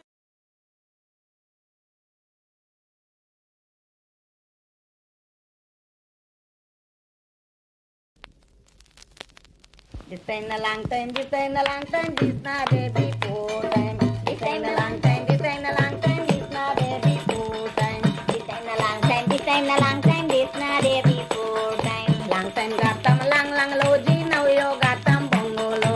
Long time got some lang loji, now you got some bongolo. This ain't a long time, this ain't a long time, this not a before time. This ain't a long time, this ain't a long time, this not a before time. Long time got some dirty down, now you got some concrete road. Long time got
time, a long time, this time, a long time, this not day before time. This time, a long time, this time, a long time, this not day before time. Long time to Lambo, it water, now you got them overhead. Long time to Lambo, it water, now you got them overhead. Long time to Lambo, it water, now you got them overhead. Long time to Lambo, it water, now you got them overhead. This time, a long time, this time, a long time, this not day before time. This time, a long time, this time, a long time, this not day before time. This time, a long time, this time, a long time, this not day before time. This time, a long time, this time, a long time, this not day before time. Long time got them old man, now you got them young guys. Long time got the old man, now you got them young guys. This time, a long time, this time, a long time, this not day before time. This time, a long time, this time, a long time, this not day before time. This time, a long time, this time, a long time, this not day before time. This time, a long time, this time, a long time, this not day before time. Long time got them donkey cat, now you got them DeSoto. Long time got them donkey cat, now you got them DeSoto. Long time got them donkey cat, now you got them DeSoto.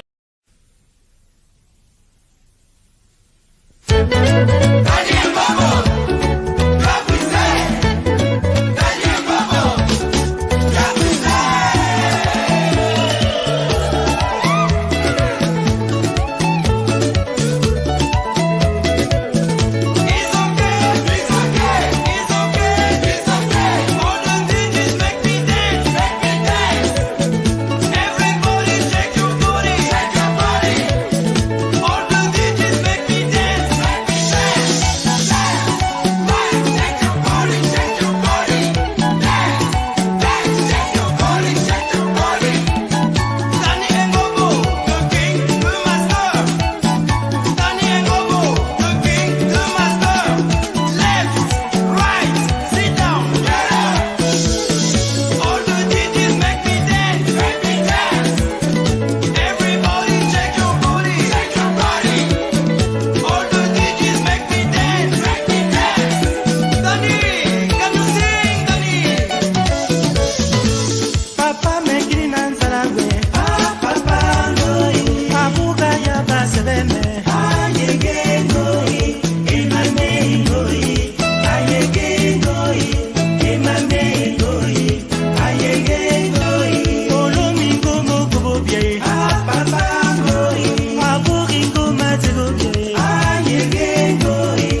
body on your body.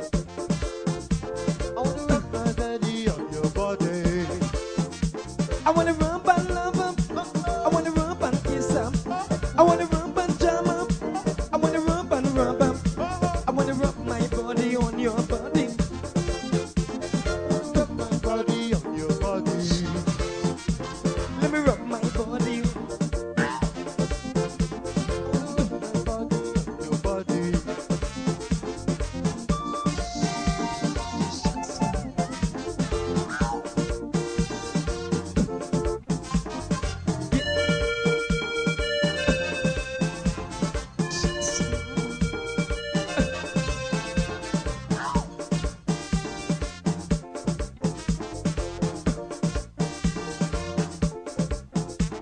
I just get paid. I want to play. The vibes is right. I wanna hug up tight. No time to waste. I wanna work my ways. So come on now, babes. Give me a taste. I wanna rub my body on your body. I wanna rub my body on your body. Let me rub my body on your body. I wanna rub my body on your body. I wanna rub and love 'em. I wanna rub and kiss 'em. I wanna rub and jam 'em. I wanna rub and rub 'em. I wanna rub my body on your body. I wanna rub my body on your body. Let me rub my body on your body. I wanna rub my body on your body.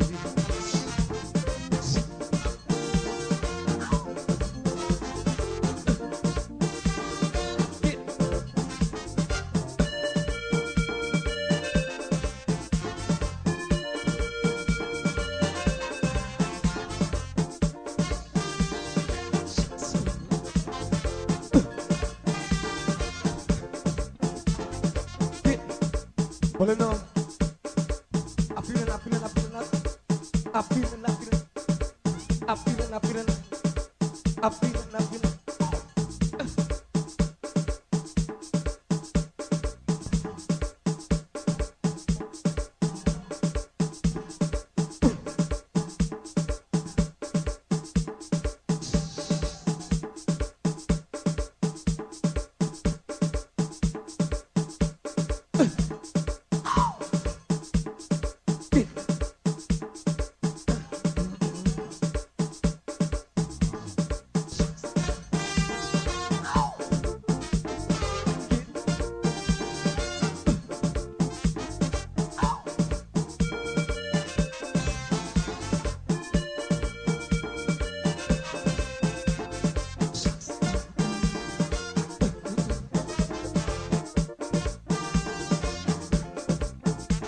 Smoke in my brain.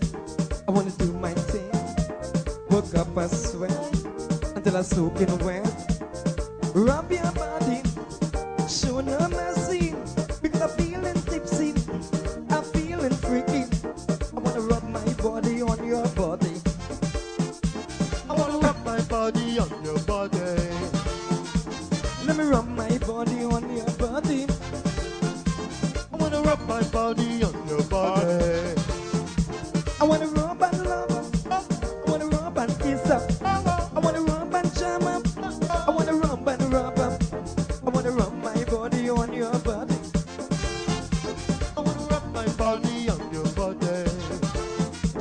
Let me rub my body on your body. I wanna rub my body on your body.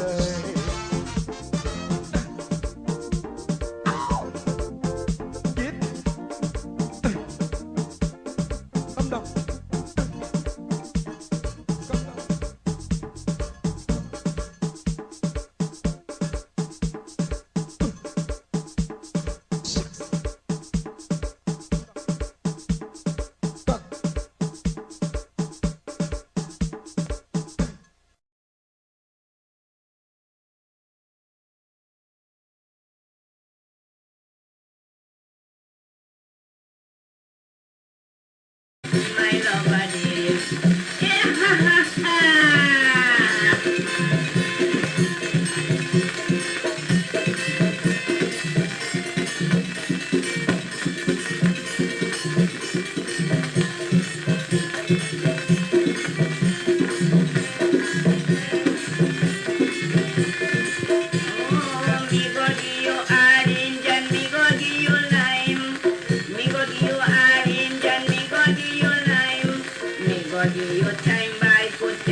Gogi yung moto dito yan.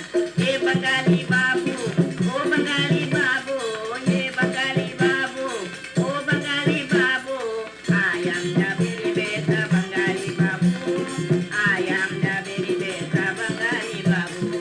Parinam, that is my name. I went to Padawana and see my lover there.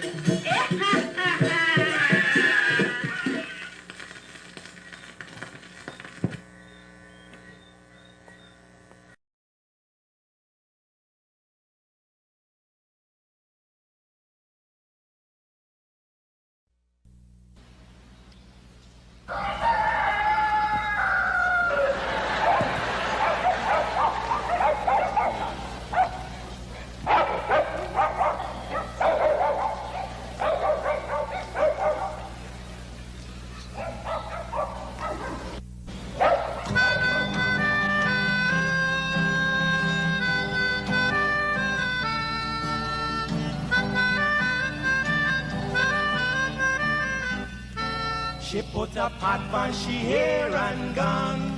Them a the first one out on the dam. Basket on she head, bucket in each hand. Hold up on she frock, I wanna she grandson. To the market, them a go. For the morning, the day is dawning. For cockcrow to give the villagers a warning. Rise and shine, the birds them a sing. All animal take turn as them join in the waking. Cockcrow, dagaba, donkey, bray, horse, and they even duck a quack. Cockcrow, dagaba, donkey, bray, horse, and they even duck a quack. Come and hear this sweet story that tell the people about life in the country. All day a back down, me now a come home. Inaga, jackass yard for fetchy load. Cockle shy hand, bag over shoulder, running by his side, a Rexy and Rover. From the farm, them a come. Sun a go down but up the river. Some washing clothes, some folks are bathing at the water. Fisherman, they catch them a bring. From a canoe boat, man, them start offloading. Aymara, Kwakwari, Hail Baka Kuma Kuma, even Lokonani. Aymara, Kwakwari, Hail Baka Kuma Kuma, even Bangameri. Listen to this sweet story that tell the people about life in the country. Them children glad when the weekend come. Out in the yard, them all gather round. Some a play catcher, some making house from straw. Two who come later, a grandma or grandpa. All a sit down just a wait. Moonlight so bright, it's just the right time to listen story or to say a little nursery rhyme. Grandpa voice a echo in the night as he tell the tale. Some picnic are there with fright. Oh, Ligan, Mungeza, Massa Kurma Burra Nancy, even Watamuma. Oh, Ligan, Mungeza, Massa Kurma Burra Nancy, even Watamuma. Yeah, man, that's the true story that tell the people about life in the country, life in the country.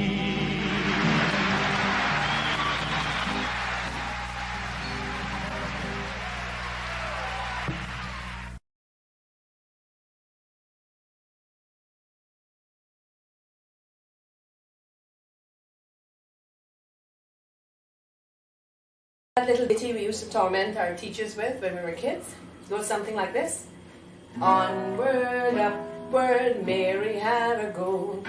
Day by day she tied it to a rope, till at length they got past the rope, and Miss Mary had to run behind it. We had a lot of fun with that, but Do you actually know how beautiful these words are? Here's the Song of Guyana's Children by W. Hawley Bryant.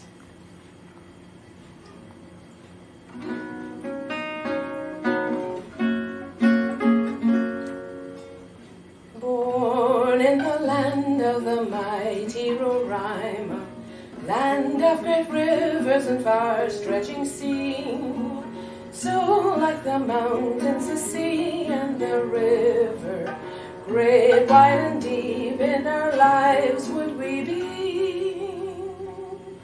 Onward, upward may we ever go, day by day in strength and beauty grow, till at length we each of us may show what Guyana's sons and daughters can be.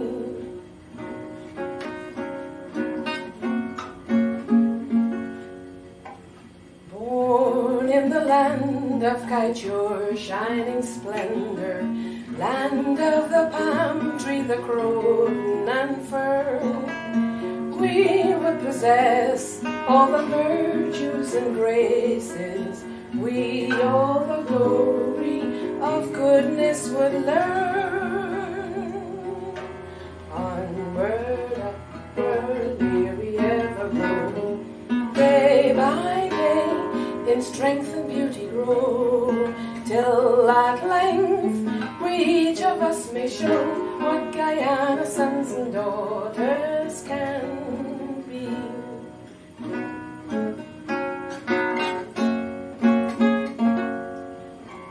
Born in the land where men sought El Dorado, land of the diamond and bright shining gold, we would build up by our faith, love and labor God's golden city which never grows old.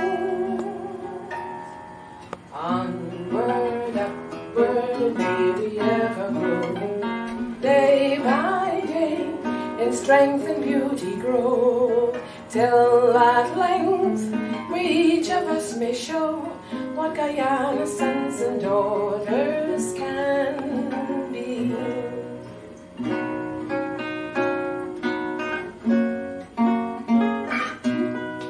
Ready? Happy Independence Day, Guyana!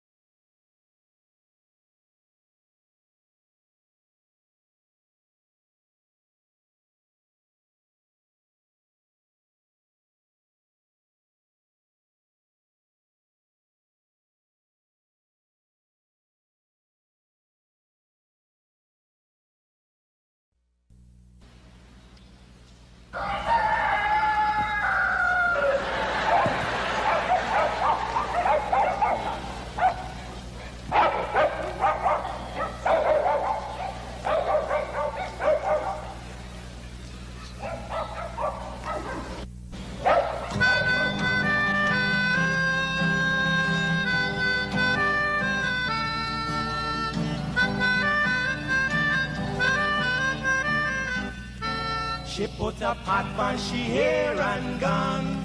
Them a the first one out on the dam. Basket on she head, bucket in each hand. Hold up on she frock, a one as she grandson. To the market, them a go. For the morning, the day is dawning. For cockacrow to give the villagers a warning. Rise and shine, the birds them a sing. All animal take turn as them join in the waking. Cockacrow, dagabag, donkey, bray, horse, and they even duck a quack. Cockacrow, dagabag, donkey, bray, horse, and they even duck a quack. Come and hear this sweet story that tell the people about life in the country. All day a back down, me now a come home. Inaga, jackass yard for fetchy load. Cockle shy hand, bag over shoulder, running by his side, a Rexy and Rover. From the farm, them a come. sun a go down but up the river. Some washing clothes, some folks are bathing at the water. Fisherman, they catch them a bring. From a canoe boat, man, them start offloading. Aymara, Kwakwari, Hail Baka Kuma Kuma, even Lokonani. Aymara, Kwakwari, Hail Baka Kuma Kuma, even Banga Mary. Listen to this sweet story that tell the people about life in the country. Them children glad when the weekend come. Out in the yard, them all gather round. Some a play catcher, some making house from straw. Two who come later, a grandma or grandpa. All a sit down just a wait. Moonlight so bright, it's just the right time to listen story or to say a little nursery rhyme. Grandpa voice a echo in the night as he tell you tales, some picnic are there with fright. Oh, Ligan, Mungeza, Massa Kurma Nancy, even Watamuma. Oh, Ligan, Moongeza, Massa Kurma Nancy, even Watamuma. Yeah, man, that's the true story that tell the people about life in the country, life in the country.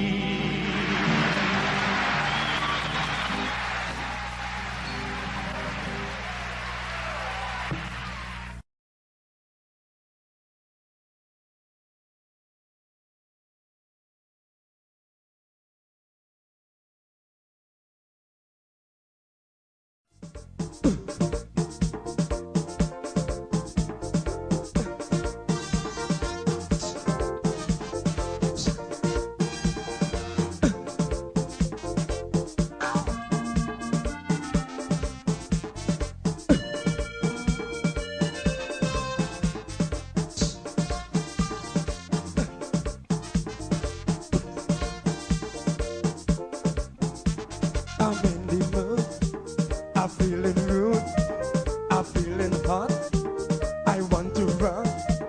The feeling exciting, so darling, let's do something. I wanna rub my body on your body. Body on your body. Let me rub my body on your body. I wanna rub my body on your body. I wanna rub and love him. I wanna rub and kiss him. I wanna rub and jam him. I wanna rub and rub him. I wanna rub my body on your body. Rub my body on your body. Let me rub my body. Rub my body on your body.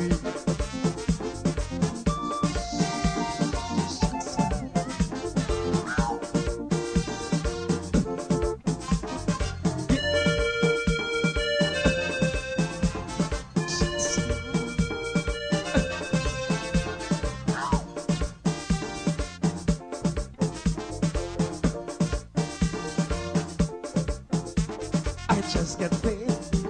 I want to play. The vibes is right. I wanna hug up tight. No time to waste. I wanna work my ways. So come on, babes. Give me a taste. I wanna rub my body on your body. I wanna rub my body on your body. Let me rub my body on your body. I wanna rub my body on your body. I wanna rub and love him. I wanna rub and kiss him. I wanna rub and jam him. I wanna rub and rub him. I wanna rub my body on your body. I wanna rub my body on your body. Let me rub my body on your body. I wanna rub my body on your body.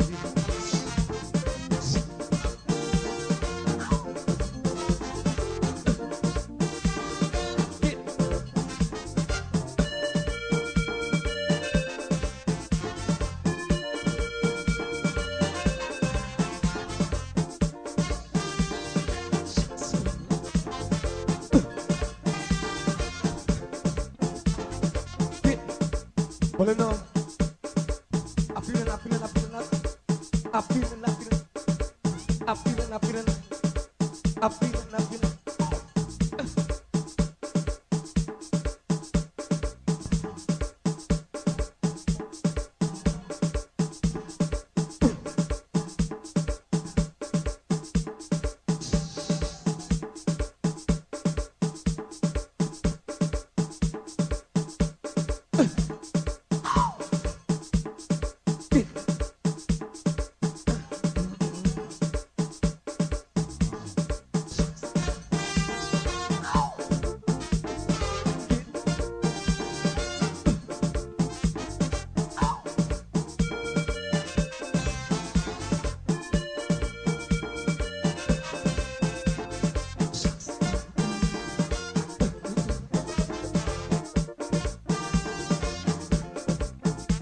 Smoking my brain, I wanna do my thing. Work up a sweat until I soaking wet. Rub your body, show no mercy, because I'm feeling tipsy, I'm feeling freaky. I wanna rub my body on your body. I wanna rub my body on your body. Let me rub my body on your body. I wanna rub my body on your body. I wanna rub and love up. I wanna rub and kiss up. I wanna rub and jam up. I wanna rub and rub up. I wanna rub my body on your body.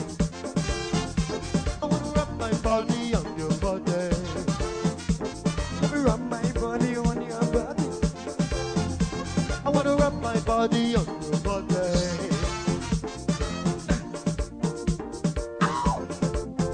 Get. Come down. Come down.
She put a pot on she hair and gone. Them a the first one out on the dam. Basket on she head, bucket in each hand. Hold up on she frock, I wanna she grandson. To the market, them a go. For the morning, the day is dawning. For cockcrow to give the villagers a warning. Rise and shine, the birds them a sing. All animal take turn as them join in the waking. Cockcrow, dagabag, donkey, bray, horse, and they even duck a quack. Cockcrow, dagabag, donkey, bray, horse, and they even duck a quack. Come and hear this sweet story that tell the people about life in the country. All day a back down, me now a come home. The naga jackass yard for fetchy load. Hawkley shy hand, bag over shoulder, running by his side, a Rexy and Rover. From the farm, them a come. So now